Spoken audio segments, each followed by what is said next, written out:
ਆਦਤਾਂ ਜਿਹੜੀਆਂ ਨੇ ਨਾ ਨਸਲਾਂ ਦਾ ਪਤਾ ਦੱਸਦੀਆਂ ਨੇ ਤੇ ਇੱਥੋਂ ਪਤਾ ਲੱਗਦਾ ਵੀ ਇਹਦੀ ਤਰਬੀਅਤ ਕਿਸ ਤਰ੍ਹਾਂ ਦੀ ਹੋਈ ਹੈ। ਕੋਈ ਬੰਦਾ ਸੀ ਤੇ ਉਹਨੂੰ ਪਿੰਡ ਦੇ ਵਿੱਚ ਨਾ ਹਰ ਬੰਦੇ ਨੇ ਫੁੱਦੂ ਕਹਿਣਾ। ਉਹਨੇ ਸੋਚ ਲਿਆ ਵੀ ਮੈਂ ਨਾ ਇਹ ਪਿੰਡ ਹੀ ਛੱਡ ਜਾਣਾ ਵਾ ਤੇ ਉੱਥੇ ਜਾਣਾ ਵਾ ਜਿੱਥੇ ਜਾ ਕੇ ਮੇਰੀ ਇੱਜ਼ਤ ਹੋਏ ਦੀ ਤੇ ਲੋਕ ਬੜੀ ਇੱਜ਼ਤ ਕਰਨ ਦੇ ਮੇਰੀ, ਤੇ ਮੈਂ ਆਪਣਾ ਇੱਕ ਨਵਾਂ ਨਾਂ ਆਪਣਾ ਮਕਾਮ ਨਵਾਂ ਹਾਸਲ ਕਰਾਂ ਦਾ। ਉਹ ਨਾ ਘਰੋਂ ਆਟਾ ਚੁੱਕ ਕੇ ਆਪਣਾ ਤੇ ਟੁਰ ਪਿਆ। ਉਹਨੇ ਆਖਿਆ ਵੀ ਮੈਂ ਜਾਣਾ ਵਾ ਤੇ ਕਿਸੇ ਹੋਰ ਪਿੰਡ 'ਚ ਰਹਾਂਦਾ। ਰਾਹ 'ਚ ਜਾਂਦਿਆਂ ਇੱਕ ਪਿੰਡ ਆਇਆ ਤੇ ਉੱਥੇ ਨਾ ਉਹਨੂੰ ਭੁੱਖ ਲੱਗ ਗਈ ਤੇ ਇੱਕ ਮਾਈ ਨੂੰ ਆਂਦਾ, ਮਾਂ ਜੀ ਵੀ ਤੁਸੀਂ ਨਾ ਮੈਨੂੰ ਰੋਟੀ ਪਕਾ ਦਿਓ, ਮੈਨੂੰ ਭੁੱਖ ਲੱਗੀ ਹੈ। ਉਹ ਮਾਈ ਨੂੰ ਆਟਾ ਦਿੱਤਾ। ਮਾਈ ਨੇ ਆਟਾ ਗੁੰਨਿਆ। ਆਟਾ ਗੁੰਨ ਕੇ ਆਂਦੀ ਪਿਆ ਮੇਰਾ ਮੁੰਡਾ ਸੁੱਤਾ ਹੈ ਇੱਥੇ ਨਾ ਮੰਜੀਆਂ ਦੇ ਨਾਲ, ਪਹਿਲਿਆਂ ਵਕਤ ਨਾ ਝਲੂੰਗੀ ਬੰਨ੍ਹਦੇ ਹੁੰਦੇ ਸਨ ਕੱਪੜੇ ਦੀ, ਉਹਦੇ ਵਿੱਚ ਉਹ ਨਿਆਣਾ ਪਾਇਆ ਤੇ ਉਹਨੇ ਆਖਿਆ ਵੀ ਇੱਥੇ ਬਹਿ, ਨਾਲੇ ਆਟੇ ਦਾ ਧਿਆਨ ਕਰੀ ਤੇ ਨਾਲੇ ਨਾ ਨਿਆਣੇ ਨੂੰ ਝੂਟੇ ਦਵੀਂ ਤੇ ਜਿਹੜਾ ਸੁੱਤਾ ਰਵੇ ਤੇ ਮੈਂ ਨਾ ਬਾਲਣ ਲੈ ਕੇ ਉਹਨੇ ਤੇ ਤੈਨੂੰ ਰੋਟੀ ਪਕਾ ਦੇਣੀ।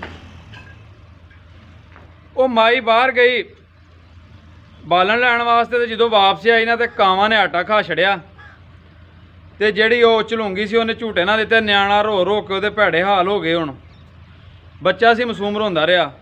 ਉਹ ਮਾਈ ਆਈ ਤੇ ਮਾਈ ਨੇ ਆਣ ਕੇ ਆਖਿਆ ਜਾ ਵੇ ਫੁੱਦਵਾ ਤੇਰਾ ਤੇ ਹਾਲ ਹੀ ਕੋਈ ਨਹੀਂ। ਉਹ ਬੰਦਾ ਆਂਦਾ, ਮਾਂ ਜੀ ਤੁਸੀਂ ਮੈਨੂੰ ਇਹ ਦੱਸੋ ਵੀ ਤੁਹਾਨੂੰ ਮੇਰਾ ਨਾਂ ਕਿਹਨੇ ਦੱਸਿਆ? ਉਹਨੇ ਕਿਹਾ ਪੁੱਤਰਾ ਨਾਂ ਦੱਸਣ ਦੀ ਲੋੜ ਨਹੀਂ ਪੈਂਦੀ, ਤੁਹਾਡੀਆਂ ਹਰਕਤਾਂ ਹੀ ਦੱਸ ਦਿੰਦੀਆਂ ਨੇ ਵੀ ਤੁਸੀਂ ਕਿਵੇਂ ਦੇ ਜੇ। ਤੇਰੇ ਕੰਮ ਹੀ ਫੁੱਦੂਆਂ ਵਾਲੇ ਨੇ, ਤੇਰੇ ਤੇ ਕੰਮ ਸੀ ਤੂੰ ਆਟੇ ਦਾ ਧਿਆਨ ਕਰਦਾ, ਨਿਆਣੇ ਨੂੰ ਸਵਾਉਂਦਾ, ਤੂੰ ਤੇ ਦੋਵੇਂ ਨਹੀਂ ਕਰ ਸਕਿਆ। ਕਈ ਬੰਦੇ ਨਾ ਇਸੇ ਤਰ੍ਹਾਂ ਆਪਣੀ ਝੂਠੀ ਇੱਜ਼ਤ ਕਮਾਉਣ ਵਾਸਤੇ ਆਪਣਾ ਇਲਾਕਾ ਆਪਣਾ ਪਿੰਡ ਛੱਡ ਕੇ ਤੇ ਦੂਜੀਆਂ ਥਾਵਾਂ 'ਤੇ ਚਲੇ ਜਾਂਦੇ ਨੇ ਤੇ ਮੈਂ ਉਹਨਾਂ ਦੇ ਪਿੱਛੇ ਜਾ ਕੇ ਵੀ ਵੇਖਿਆ ਵੀ ਉਹਨਾਂ ਦੀ ਕੋਈ ਇੱਜ਼ਤ ਨਹੀਂ ਉਸ ਇਲਾਕੇ ਦੇ ਵਿੱਚ ਵੀ, ਕਿਉਂਕਿ ਜਿੰਨੀ ਦੇਰ ਤੱਕ ਤੁਸੀਂ ਆਪਣੀਆਂ ਹਰਕਤਾਂ ਨਹੀਂ ਨਾ ਬਦਲੋਦੇ ਉਨੀ ਦੇਰ ਤੱਕ ਤੁਹਾਡੀ ਇੱਜ਼ਤ ਕਿਤੇ ਵੀ ਨਹੀਂ ਹੋਣੀ। ਭਾਵੇਂ ਤੁਸੀਂ ਇਲਾਕਾ ਦੀ, ਭਾਵੇਂ ਤੁਸੀਂ ਮੁਲਕ ਹੀ ਛੱਡ ਕੇ ਚਲੇ ਜਾਵੋ, ਦੂਸਰੇ ਮੁਲਕ ਜਾ ਕੇ ਵੀ ਤੁਸੀਂ ਇੱਜ਼ਤ ਹੋਣਾ ਹੈ। ਪਹਿਲੋਂ ਆਪਣੀਆਂ ਹਰਕਤਾਂ ਦਰੁਸਤ ਕਰੋ, ਆਪਣੀ ਜ਼ਬਾਨ ਆਪਣਾ ਅਖਲਾਕ ਅੱਛਾ ਕਰੋ। ਇੱਕ ਮੁਸਕਰਾਹਟ ਐਸੀ ਚੀਜ਼ ਹੈ ਵੀ ਜਿਹੜੀ ਨਾ ਤੁਹਾਡੀ ਕੋਈ ਕੀਮਤ ਵੀ ਨਹੀਂ ਲੱਗਦੀ, ਜਿਹਦੇ ਨਾਲ ਤੁਸੀਂ ਪੂਰੀ ਦੁਨੀਆ ਖਰੀਦ ਸਕਦੇ ਜੇ।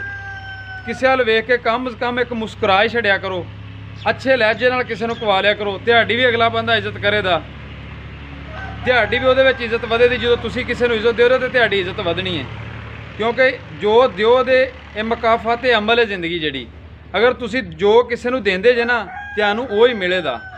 ਜੇ ਅਗਰ ਤੁਸੀਂ ਕਿਸੇ ਨੂੰ ਇੱਜ਼ਤ ਦਿਓ ਤੇ ਇੱਜ਼ਤ ਦੀ ਉਮੀਦ ਰੱਖਿਓ।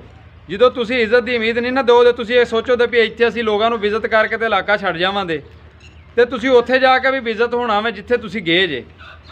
ਇਸ ਤੋਂ ਕਰਕੇ ਆਪਣੀਆਂ ਹਰਕਤਾਂ ਪਹਿਲਾਂ ਬਦਲੋ, ਇੱਜ਼ਤ ਦੇਵੋ, ਇੱਜ਼ਤ ਲਵੋ ਕਿਸੇ ਕੋਲੋਂ, ਤੇ ਫਿਰ ਤੁਸੀਂ ਚਲੇ ਜਾਓ ਕਿਸੇ ਹੋਰ ਇਲਾਕੇ ਦੇ ਵਿੱਚ, ਤੁਹਾਨੂੰ ਲੋਕ ਜ਼ਰੂਰ ਇੱਜ਼ਤ ਦੇਣਗੇ। ਤੇ ਜਿਨ੍ਹਾਂ ਨੂੰ ਇਹ ਮੈਂ ਗੱਲ ਦੱਸਣੀ ਚਾਹ ਰਿਹਾ ਵਾਂ ਨਾ, ਮੇਰੇ ਖਿਆਲ 'ਚ ਉਹਨਾਂ ਨੂੰ ਪਹੁੰਚ ਗਈ ਹੋਏ ਦੀ ਮੇਰੀ ਗੱਲ, ਤੇ ਚੰਗੀ ਤਰ੍ਹਾਂ ਉਹ ਸਮਝ ਜਾਣ ਦੇ ਇਸ ਗੱਲ ਨੂੰ, ਤੇ ਗਾਂ ਤੋਂ ਇੱਜ਼ਤ ਦੇਣ ਦੇ ਤੇ ਇੱਜ਼ਤ ਲੈਣ ਦੇ ਇੱਕ ਦੂਸਰੇ ਕੋਲੋਂ।